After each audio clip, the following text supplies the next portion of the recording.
तो हम NAND get start करते हैं। नैंड गेट का हम इसका सिंबल क्या होता है, इसका ट्रुथ टेबल, डायोड और ट्रांजिस्टर से कैसे बनाते हैं, उसकी आईसी देखेंगे कि कौन सी इस्तेमाल होती है। देखिए नैंड जैसे नॉट एंड के आगे हम एक इन्वर्टर लगा लें तो नैंड गेट बन जाता है।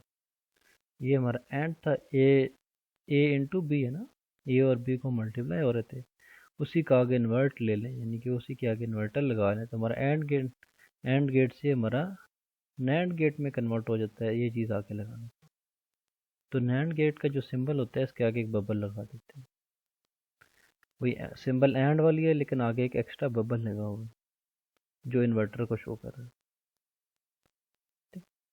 देखिए एंड गेट में हमारा आउटपुट था 1 होती है जब दोनों इनपुट 1 होती है, तो नैंड गेट में हमारे आउटपुट तब लो होगी जब दोनों इनपुट 1 होगी, अदरवाइज आउटपुट हाई रहेगी, यानी कि उसका उल्टा हिसाब होगा ना।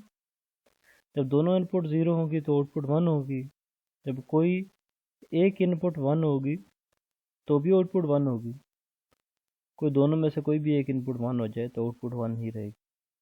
अब देखें एंड गेट में जब दोनों इनपुट 1 होती थी तो आउटपुट 1 होती थी, तो नैंड गेट में जब दोनों इनपुट 1 होगी तो आउटपुट 0 होगी।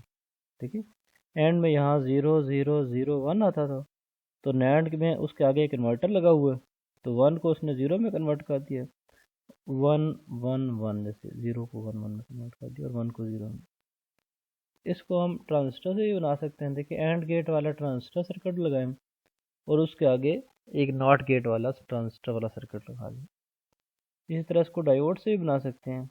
अब देखें 2 डायोड लगाए हुए हैं हमने, उसके आगे क्या किया हुआ है, ठीक है, उसके आगे अगर 5 वोल्ट देंगे तो उसका मतलब है 1 दे रहे हैं, अगर ग्राउंड करेंगे तो उसका मतलब होगा 0 दे रहे हैं। अच्छा, उसका मतलब अब देखें जब दोनों में से किसी एक पे भी एक पे भी इनपुट होगी तो दूसरे वाले रास्ते जो क्या हो जाएगी, यहाँ से करंट ग्राउंड हो जाएगी। देखिए जब यहाँ पे दोनों पे 0 0 देंगे ना, दोनों पे 0 0 का मतलब ग्राउंड है, तो ये वाले 5 वोल्ट के हो जाएंगे, इधर से आके ग्राउंड हो जाएंगे। ठीक है, ये जो एमीटर है इसके इसके बेस के ऊपर करंट नहीं मिलेगी तो ये ट्रांजिस्टर कलेक्ट ये नहीं, इसमें करंट फ्लो नहीं करेगी। जब इसमें करंट फ्लो नहीं करेगी तो यही वाले 5 वोल्ट इधर रिफ्लेक्ट होंगे।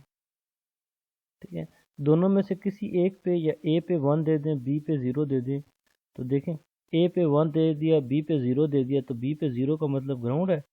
जब बी पे 0 ग्राउंड हो गया तो ये वाली करंट यहाँ से इस रास्ते ग्राउंड हो जाएगी, इसकी बेस के ऊपर कुछ नहीं जाएगा। जब इसकी बेस के ऊपर कुछ नहीं जाएगा तो ये ट्रांजिस्टर कनेक्ट या आप ये कनेक्ट नहीं होगा या ये ऑन नहीं होगा।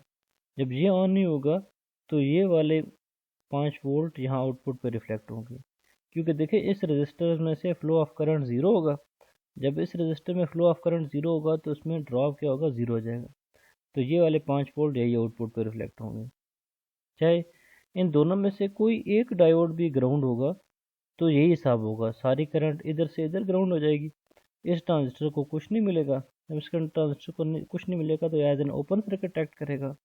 जब ये as an open circuit act करेगा तो ये वाला यहाँ से आप ये समझ लें कि ये डिस्कनेक्ट हो गया यहाँ पे। जब यहाँ से डिस्कनेक्ट हो गया तो इस रजिस्टर में से फ्लो ऑफ करंट 0 हो गया। जब फ्लो ऑफ करंट 0 हो गया तो वोल्टेज ड्रॉप इसका 0 हो गया ना, तो ये वाले 5 वोल्ट ये यहाँ पे रिफ्लेक्ट होंगे। अब देखें दोनों पे अगर 1 1 यानी कि दोनों पे 5 5 वोल्ट दे देते हैं तो दोनों डायोड रिवर्स बायस हो जाएंगे। दोनों डायोड रिवर्स बायस हो गए, पहले क्या था, जिसके ऊपर ग्राउंड मिल रहा था वो फॉरवर्ड बायस हो रहा था, दूसरा जिसके ऊपर 5 वोल्ट दे रहे थे वो रिवर्स बायस हो रहा था।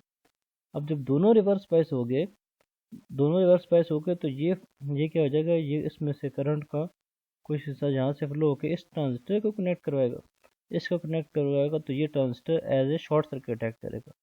जब ये as a short circuit act करेगा तो यहाँ पे शॉर्ट सर्किट में क्लोज स्विच की तरह हो जाएगा, तो ये ग्राउंड पॉइंट के साथ शिफ्ट हो जाएगा। तो ये देखिए जब ये सीधा सीधा आप इसको ग्राउंड के साथ लगा दें तो आउटपुट के ऊपर मीटर लगाएंगे तो हमें 0 वोल्ट शो होंगे। तो इस तरह जब सारी इनपुट 1 होगी तो आउटपुट 0 होगी, अदरवाइज आउटपुट 1 ही रहेगी। तो जब दोनों इनपुट 1 होती है तो ये दोनों कंडक्ट नहीं करेंगे, तब इस बेस पे करंट मिलेगी।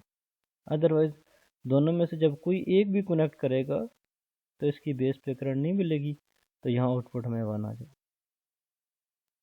इस तरह 3 इनपुट वाले नैंड गेट बिल्कुल ऐसे होता है कि दो अलहदा करके और तीसरे को इकट्ठा कर लें।